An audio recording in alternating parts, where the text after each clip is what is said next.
Assalamualaikum warahmatullahi wabarakatuh. Alhamdulillah wassalatu wassalamu ala Rasulillah Sayyidina Muhammad ibn Abdullah wa ala alihi wa sahbihi wa man walah, amma ba'd. Yang sama-sama kita hormati dan kita muliakan Imam besar Sayyidil Walid Al-Habib Muhammad Rizik bin Husain bin Syihab, begitu pula keluarga besar beliau Pamanda Al-Habib Tahir bin Hamid Al-Hamid Al-Habib Muhammad bin Husain Al-Attas, guru dan kakak saya Habib Idrus Al-Habsyi, orang tua kita, guru kita bersama Kiai Haji Baydawi, Ustadz Haris, Habib Abu Bakar, semuanya, Ustadz Adi Alwi yang melantunkan salawatnya dengan begitu luar biasa. Mudah-mudahan salawat yang beliau lantunkan jadi obat buat hati kita yang sakit, jadi obat buat hati kita yang penuh dengan karat, jadi obat buat hati kita yang penuh dengan penyakit hati. Amin ya rabbal alamin. Melanjutkan pengajian kitab Syekhu Masyayikhina Al-Allamah Fakhrul Hijaz Muhaddithul Haramain, Imamu Ahli Sunnati wal Jama'ati fi asrih, Qudwatuna wa Imamuna As-Sayyid Muhammad Ibn Al-Allamah Al-Mufti As-Sayyid Alawi Ibn Al-Allamah As-Sayyid Abbas Ibn Al-Allamah As-Sayyid Abdul Aziz Al-Maliki Al-Hasani Al-Makki Al-Idrisi. Mudah-mudahan kita dapat keberkahan beliau insyaallah.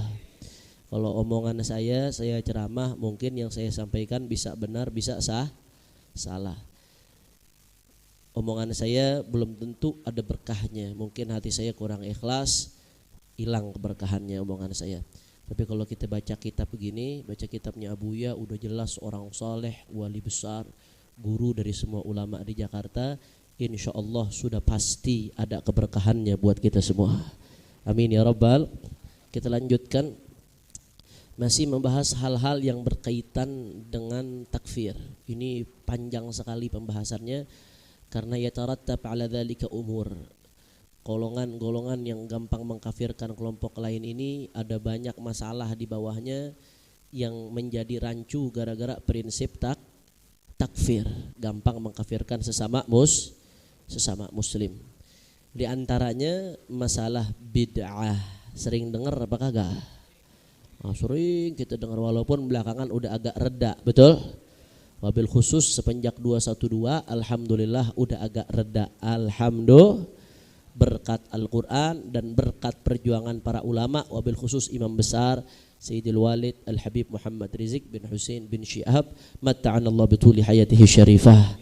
Amin ya rabbal alamin. Tapi tetap ada kelompok-kelompok yang gemar membid'ah-bid'ahkan, menyalah-nyalahkan. Bid'ah ini enggak sampai kafir, belum tentu kafir. Jadi jangan salah paham. Mereka ngebid'ahin belum tentu mengkafir, tapi udah pasti menyalahkan dan udah pasti bikin gaduh di tengah masyarakat. Karena masyarakat awam gak paham. Dia biasa ngamalin dari zaman kakek-kakeknya, enjit-enjitnya, niru para ulama-ulamanya, tahu-tahu disalahin. Kira-kira gaduh apa kagak? Kacau apa kagak? Kacau saudara, kacau. Ulamanya dari dulu berilmu, biasa ngamalin begitu. Ini bukan hal yang melanggar syariat ya. Kalau hal yang melanggar syariat, walaupun dari pendahulunya tetap nggak boleh. Tapi ini mereka ada dasarnya, para ulama udah diwarisi dari para ulama Ahlus Sunnah wal Jamaah. Tahu-tahu ada datang yang nyala-nyalain, ngebid-abid-ain. Jangan salah, kalau bikin kacau kampung, ribut jadinya, rusuh. Karena dia melanggar apa yang diamalkan oleh atau yang diyakini oleh umumnya umat Islam. Makanya di sini saya baca sedikit saja karena kondisi kesehatan saya yang sedang kurang memungkinkan. Mohon maaf yang sebesar-besarnya saya tidak bisa baca banyak, sedikit saja. Baina ni'matil bid'atu wa bi'satil bid'atu. Wa inna minal ad'iya ulaika alladhina yansibuna anfusahum ila salafis salih faqamu yad'una ila salafiyya fi hamjiyatin jahla wa asabiyatin amya wa bi'uqulin aqimah wa afhamin saqimah وصدور ضيقة تحارب كل جديد وتنكر كل مخترع مفيد بدعوى أنه بدعة وأن كل بدعة ضلالة دون تفريق بين أنواع البدعة مع أن روح الشريعة الإسلامية توجب علينا أن نميز بين أنواع البدعة وأن نقول إن منها البدعة الحسنة ومنها البدعة السيئة وهذا ما يقتضيه العقل النير والنظر الثاقب وهذا ما حققه علماء الأصول من سلف هذه الأمة رضي الله عنهم كالإمام العز بن عبد السلام والنووي والسيوطي والمحلي وابن حجر والأحاديث النبوية يفسر بعضها بعضا ويكمل بعضها بعضا ولا بد من النظر إليها نظرة واحدة متكاملة ولا بد من تفسيرها بروح الشريعة ومفهومها المتفق عليه بين أهل النظر.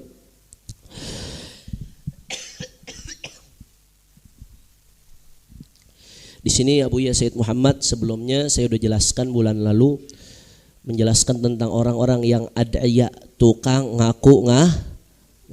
Kita flashback sedikit. Orang kalau alim bagus apa kagak?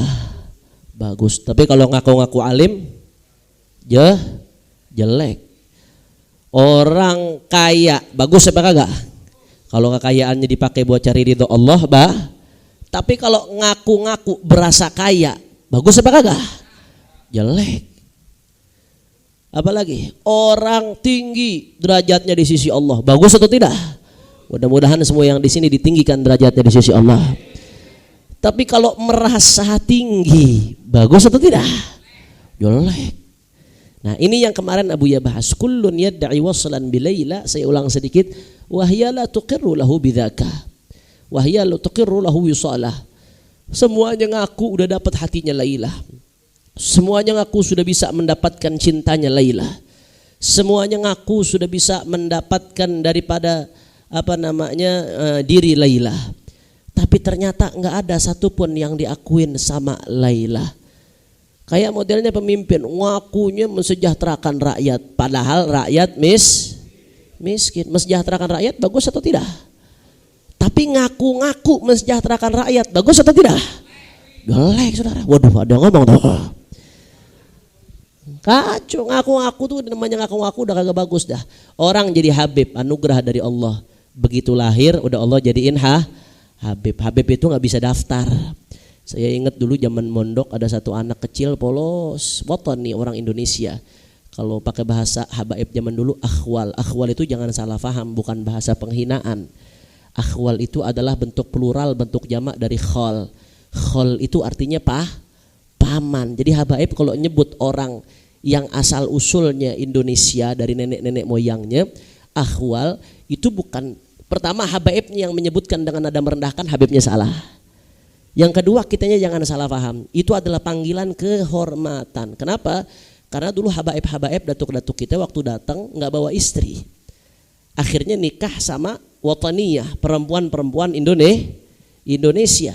Akhirnya punya anak lah yang turun-temurun sampai sekarang. Sehingga anaknya yang turun-temurun sampai sekarang memanggil seluruh orang Indonesia dengan panggilan kehormatan akhwal, sebagai paman. Kenapa? Karena mereka saudara asli ibu-ibu kita. Kira-kira jelas atau tidak? Nah, Habib itu anugerah dari Allah, nggak bisa daftar. Ada yang mau lahir ditawarin formulir buat daftar jadi Habib, nggak bisa daftar. Saya ingat waktu mondok ada satu anak ini anak kecil polos dari daerah, dia nggak terlalu paham masalah habaib. Begitu datang ke pondok dia lihat banyak habaib kedalua. Akhirnya ditanya sama salah satu teman saya, kamu mondok mau jadi apa? Jawaban dia apa? Saya mondok pengen jadi habib kalau udah gede. Gara-gara salah paham. Jadi habib bagus atau tidak? Ya, itu anugerah Allah. Itu keistimewaan, nggak bisa kita yang habibnya nggak bisa minta untuk jadi habib, yang bukan habib nggak bisa minta untuk jadi dzurriyyah baginda Nabi besar Muhammad. Karena itu wahbi, bukan kasbi, pemberian Allah murni. Nah, tapi kalau orang ngaku-ngaku habib, bagus apa kagak? Ditampol sama Habib Bahar, saudara. Karena emang ada dasarnya tuh di mazhab Maliki. Hukuman orang yang ngaku habib dipukul, walaupun nanti aplikasinya ada regulasi-regulasinya tersendiri. Ibadallah, ngaku-ngaku nggak bagus. Yang namanya ngaku-ngaku tidak bagus. Nah, kata Buya Said Muhammad termasuk kelompok yang kerjaannya ngaku-ngaku, ada orang yang ngakunya berafiliasi, berintisab mengikut madhab salaf.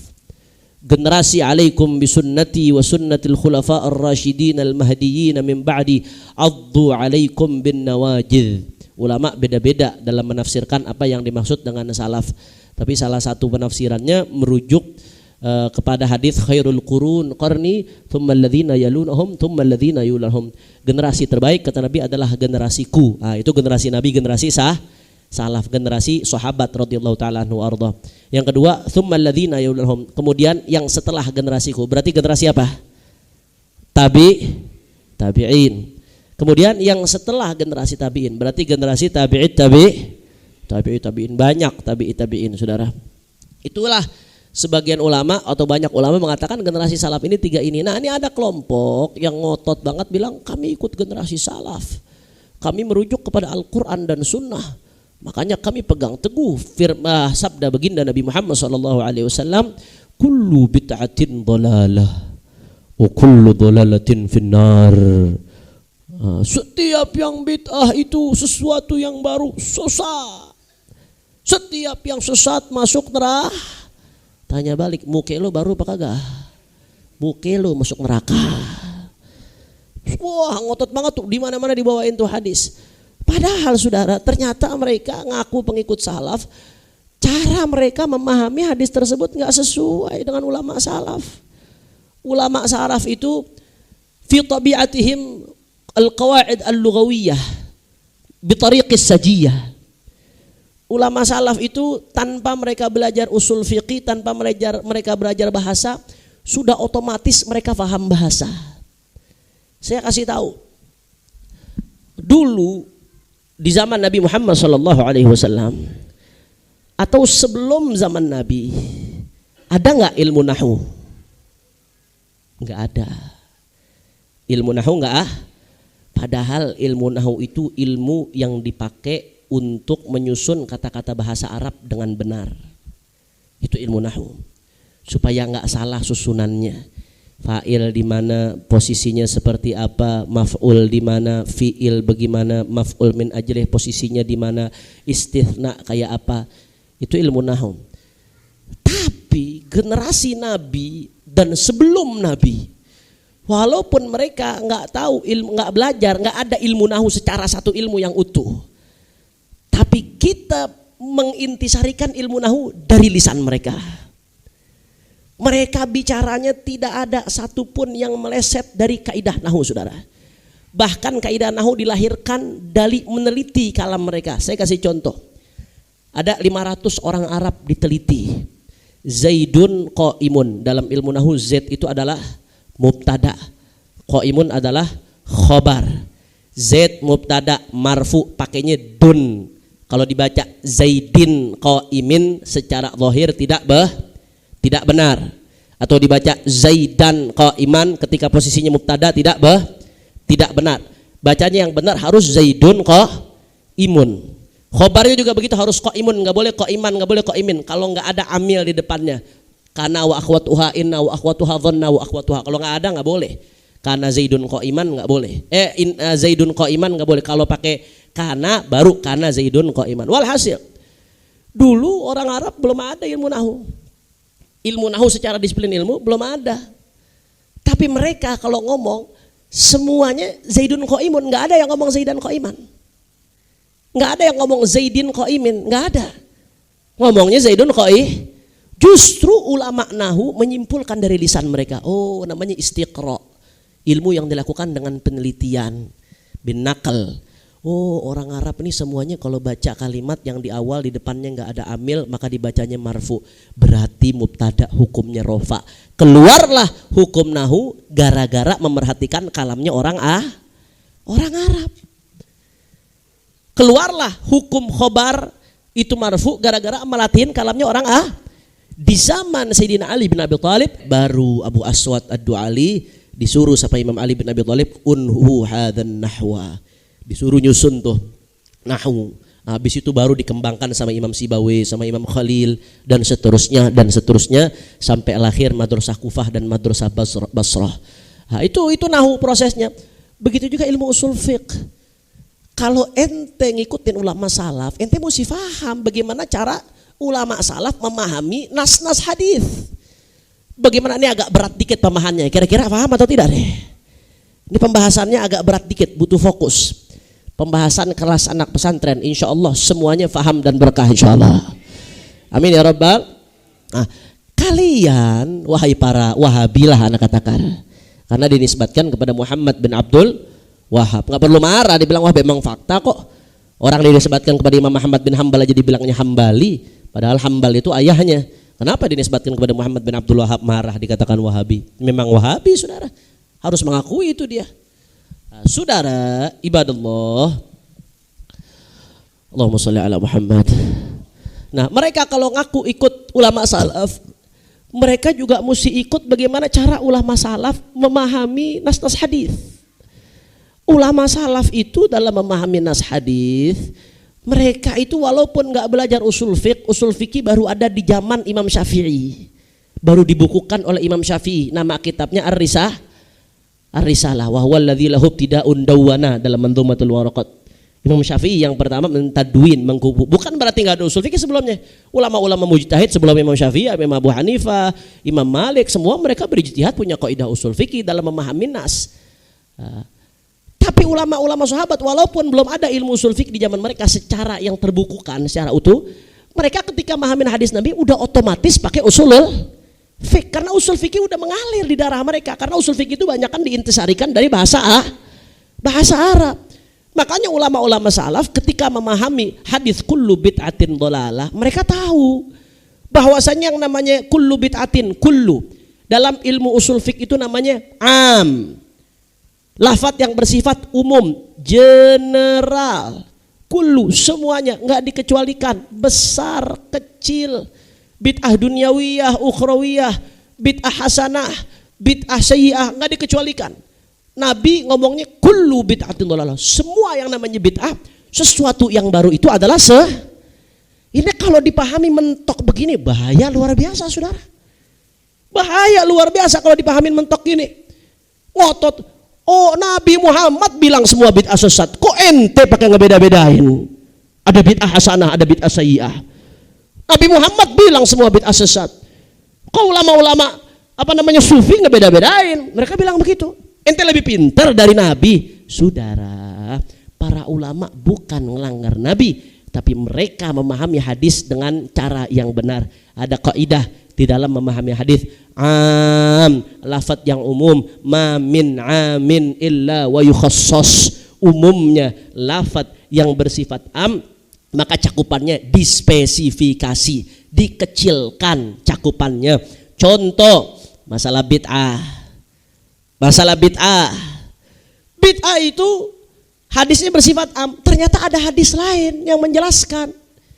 Apa hadis lain? Man sanna sunnatan hasanatan falahu ajruha wa ajru man amila biha min ghairi an yanqati' min ujurihim syai'. Nabi di satu sisi bilang secara umum semua bid'ah sesat. Tapi jangan lupa ada hadis lain yang mengecilkan cakupan keumuman hadis tadi. Apa hadisnya? Man sanna sunnatan hasanatan. Kata Nabi, barang siapa yang membuat sesuatu yang baru tapi baik. Tadi kan semua yang baru enggak baik. Tapi di hadis lain Nabi mengatakan barang siapa yang membuat sesuatu yang baru tapi baik, maka dia mendapatkan pahalanya dan pahala orang yang mengikuti setelahnya tanpa dikurangin sedikit pun saudara. Hadis ini, hadis kullu bid'atin dhalalah ditaksis, makanya disebut sebagai amun maksus kalau kita belajar usul fiqh. Kullu bid'atin dhalalah, semua bid'ah sesat. Oh, ternyata jangan berhenti di situ, ada hadis lain. Man sanna sunnatan hasanatan, barang siapa yang membuat sesuatu yang baru tapi baik, maka dia mendapatkan pahala. Berarti kesimpulannya apa? Yang dimaksud semua bid'ah sesat di hadis tadi hanya bid'ah yang Kira-kira jelas atau tidak? Makanya ulama mengatakan al ahadits mudillatun illa lil fuqaha. Oh, itu kalam berat itu. Al ahadits mudillatun illa lil fuqaha. Orang kalau ngaji nggak lewat fikih langsung ke hadis. Kan sekarang lagi rame tuh one day one hadis. Kalau dikasih keterangan ulama maksud hadisnya bagus. Atau sekedar hadis yang menjelaskan tentang keutamaan ibadah bagus. Tapi kalau hadis-hadis yang berkaitan dengan hukum disebarkan begitu saja tanpa dikasih keterangan ulama maksud hadisnya apa, umat disuruh mahamin sendiri-sendiri, bahaya. Kata ulama al-ahadits mudillatun. Hadis kalau dipahamin sama orang awam enggak merujuk ke ulama mudillatun, maka hadis itu bisa bikin orang sesat. Illa lil fuqaha, kecuali orang yang fuqaha ay mujtahidin. Orang yang sampai darajat ijtihad. Jangankan orang awam, orang alim aja nih zaman sekarang. Siapa orang alim zaman sekarang? Yang alim-alim besar. Al-Allamah Syekh Muhammad Sa'id Ramadan Al-Buti. Apa beliau ngaku mujtahid? Enggak. Yanqul. Nukil dari ulama terdahulu, beliau kaji hadisnya, tapi beliau nggak langsung ngimpulin hukum dari hadis. Siapa lagi? Syekh Al-Allamah Syekh Ali Jum'ah Mufti Diyar Al-Misriyah. Apa beliau langsung ijtihad? Enggak, nukil. Kalau kita dengar fatwanya, qal Imam Fulan, walaupun kadang-kadang ambil pendapat yang syadz, yang dhaif, tapi tetap nukil, nggak merasa pintar. Al-Allamah Abdullah ibn Bayyah nggak langsung nukil dari hadis. Imam besar Al-Habib Rizik, madhab beliau Syafi'i, fikih beliau Syafi'i, nggak langsung ngamalin fikih dari hadis, saudara. Baca hadis bagus, ada keberkahan. Tapi kalau ngambil kesimpulan hukum hadis sendiri, akhirnya seperti kasus kullu bid'atin dhalalah, semuanya dibid'ah-bid'ahkan, semuanya disesat-sesat. Kira-kira jelas atau tidak? Contohnya lagi, ada hadis la yadkhulul jannah man kana fi qalbihi mithqala dzarratin min kibir. Enggak masuk surga orang yang di hatinya ada setitik saja kesombongan. Siapa di hati kita yang enggak pernah sombong? Walaupun sedikit pasti ada kita ngelihat orang lain lebih rendah dari kita, betul? Pasti. Imam Ghazali mengatakan orang dikatakan tawadhu kalau dia sudah menganggap semua orang yang ada di atas muka bumi yang muslim itu lebih baik dari dia, dia yang paling hina, dia yang paling rendah. Imam Al-Haddad, kami dengar dari guru-guru kami kalau sudah ngajar, sebelum beliau mulai pelajarnya, beliau melihat dulu bahwasanya dirinya yang paling rendah. Semua yang hadir ini jauh lebih mulia dari saya. Itu tawadhu. Imam besar Al-Habib Rizik Syihab pernah ngasih pesan ke saya, ke Habib Muhammad dulu di grup keluarga bagi putra-putra menantu beliau yang ceramah. Salah satu pesannya apa? Jangan memandang orang lain remeh. Jangan memandang orang yang hadir di majelis lebih rendah dari kita. Di balik kegarangan, di balik ketegasan imam besar, ternyata ada tasawuf yang tidak dimiliki oleh orang-orang yang lembut sekalipun, saudara. Mudah-mudahan Allah jaga beliau segera pulang ke Indonesia. Amin ya rabbal. Nah, hadisnya apa? Man kana fi qalbihi mithqal dzarrah min kibir la yadkhulul jannah atau kama qala. Orang yang di hatinya ada setitik kesombongan saja enggak masuk surga. Waduh, siapa yang di hatinya enggak ada kesombongan? Berarti kagak masuk surga semua dong. Kira-kira kacau apa kagak? Na'udzubillah min. Terus bagaimana memahami hadis? Ada caranya pakai usul fiqh. Di situ ada dilalah iqtidha kalau nggak salah itu. Saya lupa, udah lama saya nggak ngaji usul. Dilalah iqtidha. Ada lafadz yang harus ditakdirkan, tidak sah memahami kalam tersebut kalau lafadz tersebut tidak ditakdirkan. Contohnya innamal a'malu binniyat. Sesungguhnya amal itu bergantung nih.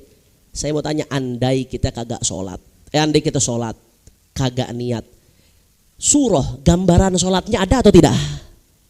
Gambaran bergeraknya, ruku, sujud, ada nggak? Ada. Niat urusan hati, sekilas fiilnya ada, amalnya ada.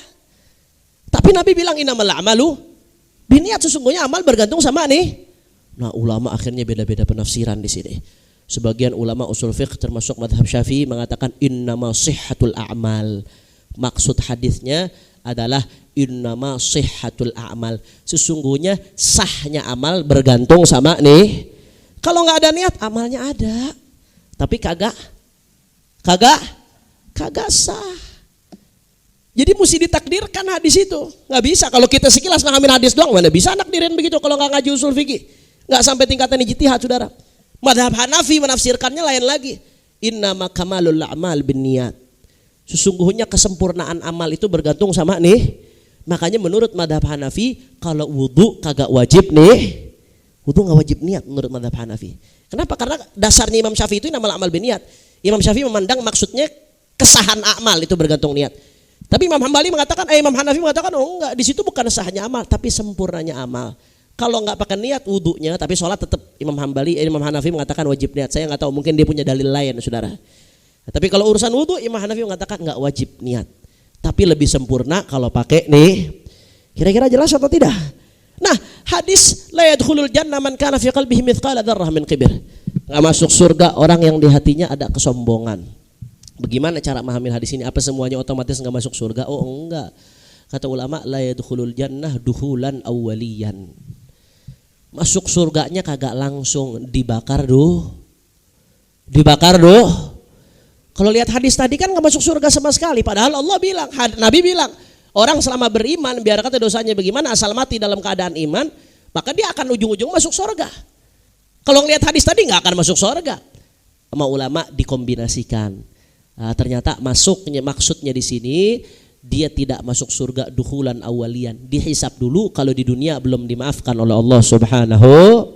Mudah-mudahan kita meninggal dunia dalam keadaan husnul khatimah dan meninggal dunia dalam keadaan semua dosa-dosa kita diampuni oleh Allah Subhanahu wa taala.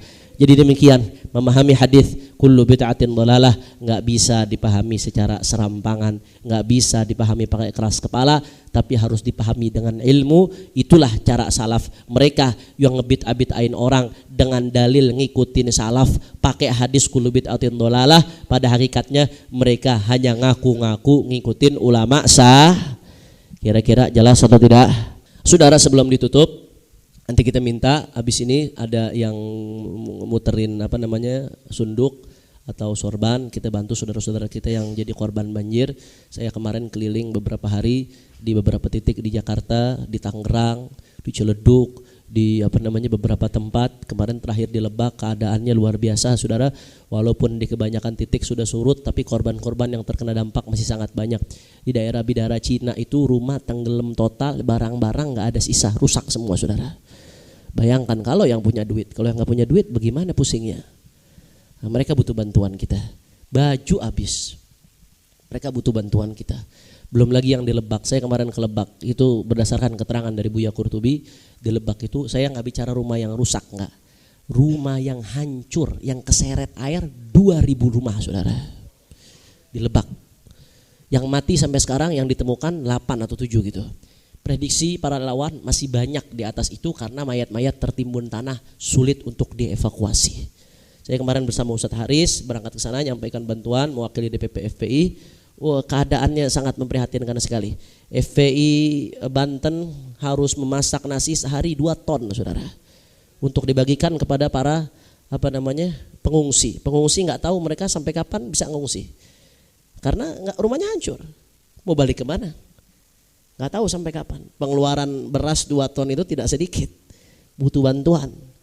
Nah, belum lagi ada di daerah Lebak itu di Gunung Julang di atas, tempatnya Kiai Fakhru, ketua DPD FPI Banten. Itu Masya Allah, cuma ada satu-satunya jalan menuju lokasi, ada ribuan warga di atasnya, satu-satunya jalan di atas gunung, putus gara-gara banjir bandang, Saudara. Jadi di atas terisolir, nggak bisa masuk, nggak bisa keluar. Makanan seadanya yang ada pada mereka. Kalau diteruskan keadaan seperti itu mereka bisa kelaparan. Belum yang sakit, belum yang macam-macam, yang rumahnya kena musibah, yang rumahnya hancur. Makanya kemarin luar biasa kita lihat aksi heroik dari laskar-laskar FPI. Mudah-mudahan mereka diberikan kekuatan oleh Allah. Bawa bantuan dari tempat Buya Qurtubi sampai ke lokasi, Saudara, itu 5-7 jam jalannya. Ngangkat beras, ngangkat telur, ngangkat macam-macam, Saudara. Dan jalannya bukan jalan lurus begini. Jalannya jalan terjal kayak orang mau panjat tebing. Terjal luar biasa jalannya itu. Bayangkan bagaimana perjuangan mereka. Belum lagi saudara-saudara kita, laskar-laskar kita yang ada di Bekasi. Bekasi itu titiknya paling banyak dari semua yang terjadi. Walaupun Bekasi titiknya paling banyak, Banten paling parah, tapi tetap aja yang disalahin Anies, Saudara. Betul-betul. Urusan Banten, urusan Bekasi yang paling kacau, yang paling parah yang disalahin Anies. Berarti secara nggak langsung mereka ini ngakuin kalau Anies gubernur rasa presiden, saudara. Betul.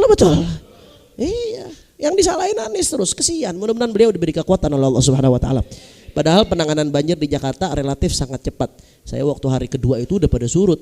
Dan dari Pemda cepat turun, di setiap kantor kelurahan dijadikan posko-posko. Penanganannya luar biasa, walaupun ada beberapa titik di Jakarta Barat yang saya dengar sampai saat ini ya, sampai saat ini masih terendam, mungkin karena nggak ada akses. Biasanya yang gitu-gitu tuh gara-gara bangunan, yang dibangun oleh pengembang, andalnya analisis apa? AMDAL ya, analisis mengenai dampak lingkungan.